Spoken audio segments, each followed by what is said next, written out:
میں جو چیز سامنے رکھنا چاہتا ہوں وہ میں 5-7 منٹ میں 10 منٹ میں رکھ دیتا ہوں. اس کے بعد سب لوگ اپنی رائے دیں اور پھر ہم ایک نتیجے پہ پہنچیں گے انشاءاللہ. سب سے پہلے تو میں آپ کو کلیئر کروں کہ میں یہاں پہ ایک صحافی کی حیثیت سے آپ کو کچھ فیکٹس بتانا چاہتا ہوں. نمبر 1 یہ ہے کہ نارملی ایسا نہیں ہوتا جیسا پاکستان میں ہوا ہے. ہم لوگ صحافی اپنے آپ کو میکسیمم کوشش کرتے ہیں کہ کسی کنٹروورسی کے اندر نہ پھنسیں، لیکن اس مرتبہ زیادتی اتنی بڑی ہو رہی تھی کہ ہم لوگ یہ ساری چیزیں دیکھتے ہوئے خاموش نہیں رہ پا رہے تھے. ہمیں شروع کے اندر دھمکایا گیا، اور دھمکانے والے لوگ پاکستان کے طاقتور ادارے کے اندر سے تھے. ان لوگوں نے دھمکایا، ان کے نام ہمیں پتہ ہیں. ہم 7 سے 8 لوگ ہیں جو ان دھمکیوں کا سامنا کرتے رہے ہیں. ایون گالیاں تک دی گئی ہیں کچھ لوگوں کو. میں پھر آپ کو کہہ رہا ہوں کہ 7-8 لوگوں کو گالیاں تک دی گئی ہیں، اور وہ لوگ موجود ہیں سارے کے سارے. ایک ہمارا دوست شہید ہو گیا صرف. یہ معاملہ شروع ہوتا ہے اس ادارے کے ایک حصے سے. وہاں سے پہلے دھمکیاں اور گالیاں دی جاتی ہیں، اور ہمیں زبردستی اس لڑائی میں دھکیل دیا جاتا ہے اور ہمیں دیوار کے ساتھ لگا دیا جاتا ہے. تو ہم یہ کہہ رہے تھے کہ ہمیں بولنے کی اجازت دی جائے. ہمارا کسی پولیٹیکل پارٹی سے کوئی ایفیلیشن تو تھا نہیں، لیکن ہم یہ کہتے تھے کہ ہمیں صحیح اور غلط بتانے کی اجازت دی جائے، ہمیں اپنی رائے دینے کی اجازت ہونی چاہیے. ہم دوسرے پروگرام میں جا کے تجزیہ دیتے ہیں اور اپنے پروگرام میں لوگوں کی رائے لیتے ہیں. یہ ہمارا سادہ سادہ کام ہے. اس کے بعد ہمیں اسی ادارے کے ایک اور حصے سے دھمکیاں آنا شروع ہوئیں. نہ صرف ہمیں دھمکایا گیا بلکہ ہمیں بلا کر ملا گیا. ہم سب سے علیحدہ علیحدہ ملاقاتیں کی گئیں اور بہت ساری ملاقاتیں ہوئیں. اور جب ہمارے سوالوں کے جواب ہمیں نہیں ملے، ہم آپس میں سب لوگ بات کرتے رہے ہیں. ہم سب ان کے نام جانتے ہیں، ہمیں تاریخیں یاد ہیں، ہم سب جانتے ہیں کب کب کس کس نے ہمیں کیا کہا تھا، کس طرح دھمکایا تھا اور کیا کیا تھا. ہم سب لوگ بڑے عجیب و غریب حالات سے گزرے ہیں. صابر شاکر صاحب نے اس کو سب سے پہلے پریمپٹ کر لیا تھا. وہ پاکستان سے چلے گئے کیونکہ ان کو آئیڈیا تھا کہ آنے والے وقت میں اس رجیم چینج آپریشن کے بعد کیا ہونے والا ہے. صابر بھائی نے مشورہ بھی دیا تھا کہ یہ وقت عقل مندی سے کام کرنے کا ہے، آپ لوگ پاکستان میں نہ رکیں. لیکن کچھ لوگ اپنی مجبوریوں سے پاکستان میں رک گئے. ہم میں زیادہ لوگ ایسے نہیں ہیں جو سوشل میڈیا کے اوپر کام کرتے ہوں. میں اور صابر بھائی 2 ایسے لوگ تھے جو زیادہ سوشل میڈیا پر کام کرتے تھے. ہمیں اگر نوکری سے نکال بھی دیا جاتا تو ہم پاکستان سے باہر شفٹ ہو سکتے تھے. تو صابر بھائی کی تو نوکری چلی گئی، اے آر بھائی کی وہ پاکستان سے باہر شفٹ ہو گئے. اس کے بعد ان کے چینل کو دھمکایا گیا کہ اس کو تنخواہ بھی نہیں دینی. صابر بھائی کو یہ دھمکی بھی دی گئی کہ ہم آپ کو جہاز میں سے اٹھوا لیں گے. اور اس کے باوجود وہ پاکستان سے باہر جب چلے گئے تو انہوں نے اپنی جو حق بات ہے، جو ان کو ٹھیک لگتی تھی، وہ کہتے رہے. جو پاکستان میں لوگ موجود تھے ان سب کو کیا کیا دھمکیاں دی گئیں، کتنا ان کو ٹریپ کیا گیا. ایون ان کے کاروبار، ان کی فیملیز، ان کا تمام نظام اس کو ڈسٹرب کر دیا گیا. ایک ایک آفیسر کو ایک ایک بندے کے اوپر لگایا گیا. اس کے لیے زمین تنگ کر دی گئی. کسی کے گھر ڈرونز آ رہے ہیں کہیں پہ. میرے تو گھر کی بیک سائڈ پہ لا کر انہوں نے بندہ مار دیا ایک رات کو. ایکسٹریم قسم کی حرکت کی. یہ سارے ظلم ہوتے رہے ہمارے اوپر، لیکن ہم یہ سوچتے رہے ہمیشہ کہ ایک وقت آئے گا کہ یہ ایک ٹیکٹسز ہیں، بس ٹھیک ہے، یہ ہمیں پریشان کر رہے ہیں، ایف آئی آر دے رہے ہیں، یہ معاملہ ختم ہو جائے گا. ہمارے لیے یہ لڑائی اتنی رہ گئی کہ جب یہ رجیم چینج آپریشن ریورس ہو جائے گا اور جب پاکستان کی اسٹیبلشمنٹ میں ایک بڑی تعیناتی کے بعد تبدیلی آئے گی تو ہمارا بھی یہ ہوگا کہ چلیں ٹھیک ہے، جن لوگوں نے کیا وہ بھی چلے گئے اور ہم لوگوں نے جو کیا وہ بھی ٹھیک ہو گیا. معاملہ چلو، معاملہ کسی طرح ریزالو کی طرف جا رہا ہے. ہمیں لگتا تھا، ہم ایسے سوچنا شروع ہو گئے تھے چیزوں کو. میری ارشد بھائی سے بات ہوئی تو وہ بھی چاہتے تھے چیزیں حل ہو جائیں. ان کا بھی مقصد یہ تھا کہ پاکستان کو نقصان نہ ہو اور پاکستانیوں کے ساتھ جو دھوکہ کیا گیا ہے اس دھوکے کا ازالہ ہو جائے. ہم کسی لڑائی کو اینڈ تک مکمل لڑنا نہیں چاہتے تھے. ہم نے اس کو کوئی عزت بیزتی کا یا لڑائی کی کوئی وجہ نہیں بنایا ہوا تھا اس ساری صورتحال کو. صابر شاکر صاحب کو بھی پتا تھا کہ جب کبھی رجیم چینج کرنے والوں کا طاقت میں کمی ہوگی یا وہاں پہ تعیناتیاں تبدیل ہوگی تو ہم بھی پاکستان آ جائیں گے اور پھر نئے لوگ اپنی غلطی کا ادراک کریں گے اور پاکستان آگے بڑھ جائے گا. لیکن اس سارے آگے بڑھنے میں ہم نے اپنا ایک آدمی کھو دیا. اب ہمیں بہت تکلیف ہوتی ہے. میں سیریسلی آپ کو بتا رہا ہوں، میرا صرف 8-9 مہینے کا تعلق ہے ارشد شریف سے، اس سے زیادہ نہیں ہے۔ اس 8-9 مہینے کے اندر پتہ نہیں اس آدمی نے کیا کیا، مجھے روز تکلیف ہوتی ہے۔ میں اپنی زندگی میں مجھے نہیں یاد کہ میں کبھی رویا ہوں، یعنی جب سے میں نے ہوش سنبھالا ہے۔ اب مجھے بڑا معیوب لگتا ہے، لیکن اس واقعے نے مجھے بیچ میں رلا بھی دیا ایک دفعہ، مجھے اتنی تکلیف ہوئی ہے۔ تو ارشد شریف بھائی نے اس لڑائی کو ایک اور لیول پہ لے گئے، وہ اپنی قربانی دینے کے بعد۔ ہم یہ سارا کچھ بھولنے کو تیار تھے، لیکن ہمارا ایک آدمی شہید ہو گیا ہے، ہمارا خون بہ گیا ہے، اب ہمیں انصاف چاہیے۔ ہم انصاف مانگنے کی کوشش کر رہے ہیں، بڑے عرصے سے انصاف مانگنے کی کوشش کر رہے ہیں۔ جس دن اس کا جنازہ تھا، اس سے پہلے تمام صحافیوں کو بلا کر ایک پریس کانفرنس کی گئی، اور اس دن بھی اس کے موقف کو غلط ثابت کرنے کی کوشش کی گئی۔ دس از ناٹ فیئر۔ اس کی لاش کا مذاق اڑایا گیا، ہم اس کو کبھی نہیں بھولیں گے۔ ٹارچر کے بھیانک تجزیے پیش کیے گئے، ہمیں اتنی تکلیف دی، میں 2 دن جاگتا رہا ہوں۔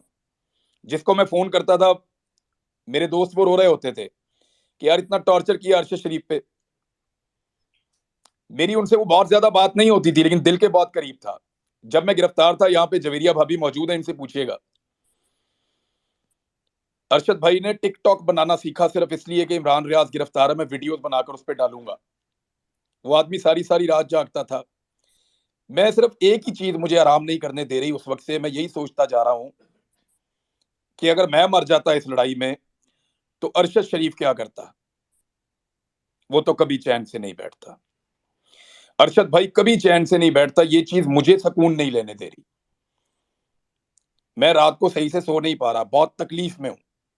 ہم اس لڑائی کو بھولنا چاہتے تھے، ہمیں لگتا تھا کہ 8-10 مہینے میں، 15 مہینے میں برے دن ٹل جائیں گے، اچھے دن آ جائیں گے، رجیم چینج آپریشن ریورس ہو جائے گا، ہم بھی سرخرو ہو جائیں گے، اور آئندہ پاکستان میں اس طرح کے تجربات کرنے سے پہلے یہ لوگ 10 مرتبہ سوچیں گے۔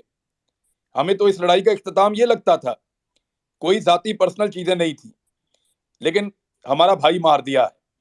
اب یہ ایسے اتنے آرام سے ختم ہوگا نہیں، اب یا تو ہمیں بھی مارو یا پھر ہمیں انصاف دو۔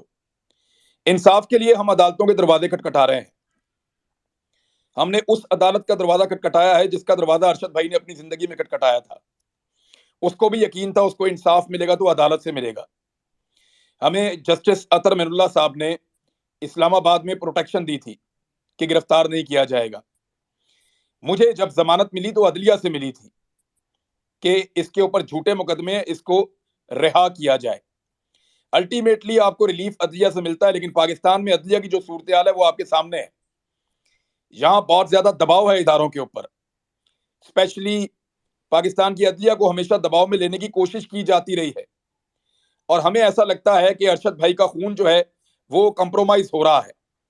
یہ اتنا بڑا واقعہ ہے جس نے دنیا کے میڈیا کو ہلا کر رکھ دیا ہے، یہ اتنا بڑا واقعہ ہے جس نے ہمیں پورے پاکستان کو تکلیف دی ہے، یہ اتنا بڑا واقعہ ہے کہ کینیا کے اخبارات کے فرنٹ پیجز کے اوپر یہ چھپ رہا ہے، اور ہمارے یہاں پہ ایک سرخی سے زیادہ یا ایک کالم سے زیادہ ہمارے طاقتور لوگ یہاں پہ لگنے نہیں دے رہے۔ اس کو کبھی حادثے کا رخ دیا گیا، کبھی کچھ کہا گیا، کبھی کچھ کہا گیا، اور بار بار اس کے اوپر موقف بدلا گیا۔ حقائق کو تبدیل کرنے کی کوشش کی جا رہی ہے، کیس کا رخ بدلنے کی کوشش کی جا رہی ہے۔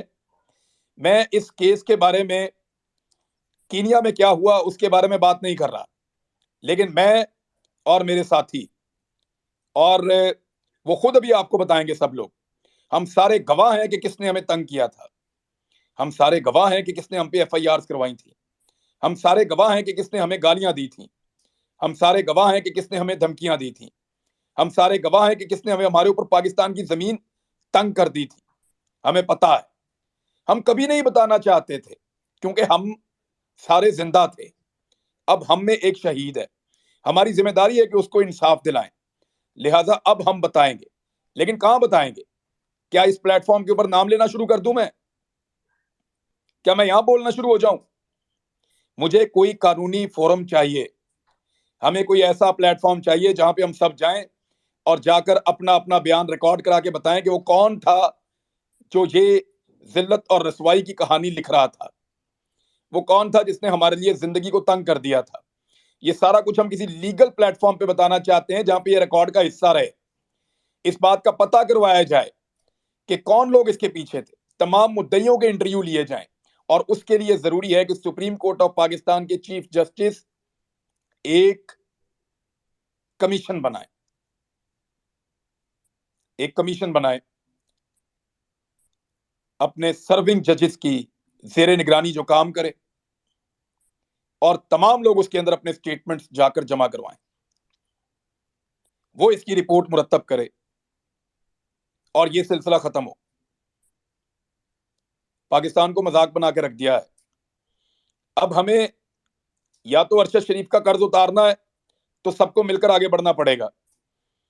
دیکھیے اس کے جنازے میں کتنے لوگ آئے آپ سب نے دیکھا، کیا ہم صرف جنازوں میں شرکت کرنے والے لوگ ہیں؟ کیا ہم کسی کو انصاف نہیں دلا سکتے؟ یا اگر کوئی زندہ شخص ہے اور وہ انصاف مانگ رہا ہے تو اس کو انصاف نہیں ملے گا؟ وہ چیختا چلاتا اس دنیا سے چلا گیا، چیف جسٹس کو اس نے لیٹر لکھا، سب کو بتا رہا تھا، ٹی وی پہ کہہ رہا تھا، جنگل میں پڑا ہوا تھا 2.5 مہینے سے، ایک ہی قمیض کے اندر وہ وی لاگز کر رہا تھا، اس نے خود بولا اپنے منہ سے۔ تو کیا جنازوں میں شرکت کرنی ہے؟ کل ایک کا جنازہ پڑھ لیا، آج دوسرے کا پڑھ لینا، پھر تیسرے کا پڑھ لینا، اور ایک ایک کر کے سارے مارے جائیں گے۔ جو بھی سچ بولے گا مارا جائے گا، جو آئینہ دکھائے گا، سوال پوچھے گا، مارا جائے گا۔ یہاں پہ اس سلسلے کو آپ سب روک سکتے ہیں۔ مجھے آپ سے یہ کہنا ہے کہ میرے پاس ایک طریقہ ہے آئین اور قانون کے مطابق، اور وہ طریقہ ہمیں ارشد شریف نے بتایا ہے کہ قانون کے مطابق انصاف مانگو، خط لکھو، چیف جسٹس آف پاکستان کو خط لکھو۔ میں نے آج چیف جسٹس آف پاکستان کو خط لکھا ہے، میں نے جا کر اس کو لیٹر باکس میں ڈالا ہے۔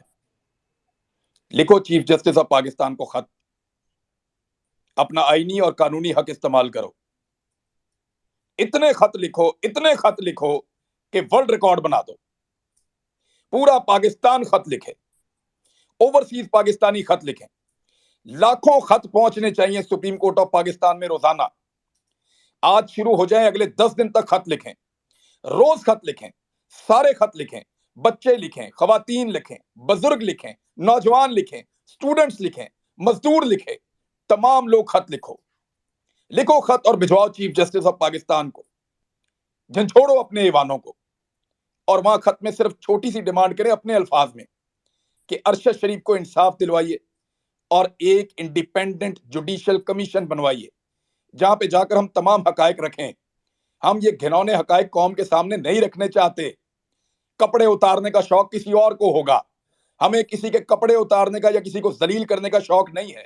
یہ ہمارا اپنا ادارہ ہے، ہمارے اپنے لوگ ہیں، لیکن اگر ہم کچھ بتانا چاہتے ہیں تو ہمیں ایک فورم چاہیے جہاں پہ جا کے ہم یہ ساری انفارمیشن دیں۔ تو میں آپ کو یہ نہیں بتا سکتا، میں نے صابر بھائی کو بتایا ہے کہ یہ کیسے ہوا خط لکھنے والا معاملہ، لیکن یہ ارشد بھائی کا آئیڈیا تھا۔ آپ سب لوگ خط لکھیں، 5 لائنیں لکھیں، 2 لائنیں لکھیں، 4 لائنیں لکھیں، 4 صفحے لکھیں، تفصیل لکھیں، اور ارشد شریف کے لیے چیف جسٹس آف پاکستان سے انصاف مانگیں۔ لکھنا کیا ہے؟ صرف to the chief justice of Pakistan Urdu میں لکھیں یا انگلش میں لکھیں، اپنی ریکویسٹ کریں، لفافے میں ڈالیں، ٹکٹ لگوائیں، اور لیٹر باکس میں ڈالتے ہوئے اپنی 10 سیکنڈ کی ویڈیو بنا لیں۔ جب آپ اس کو لیٹر باکس میں ڈال رہے ہوں تو اپنی 10 سیکنڈ کی ویڈیو بنا کر یہیں پہ بھی ہم لوگ طے کر لیں گے، بہت سارے ایکسپرٹ موجود ہیں، کہ اس کا کوئی ہیش ٹیگ بنا لیں یا کوئی اس کی کمپین لانچ کر دیں۔ جو شخص بھی لیٹر ڈالے چیف جسٹس آف پاکستان کو انصاف کے لیے، وہ ایک جملہ وہاں بول دے کھڑا ہو کے لیٹر ڈال کے کہ ارشد شریف کو انصاف دیجیے، اور 10 سیکنڈ یا 5 سیکنڈ کی وہ ویڈیو سوشل میڈیا پہ اس ہیش ٹیگ کے ساتھ ڈال دیں۔ ہم چاہتے ہیں کہ اتنے خط لکھو کہ ورلڈ ریکارڈ بن جائے۔ مانگو انصاف تب تک جب تک ملتا نہیں ہے، اور یہ آئینی اور قانونی رستہ ہے۔ آپ سب لکھیے چیف جسٹس آف پاکستان کو خط، سب لکھیے، 10 دن تک خط لکھیے، اس کے بعد کیا کرنا ہے اللہ اور رستہ دکھائے گا انشاءاللہ۔ صابر بھائی آپ بات کیجئے۔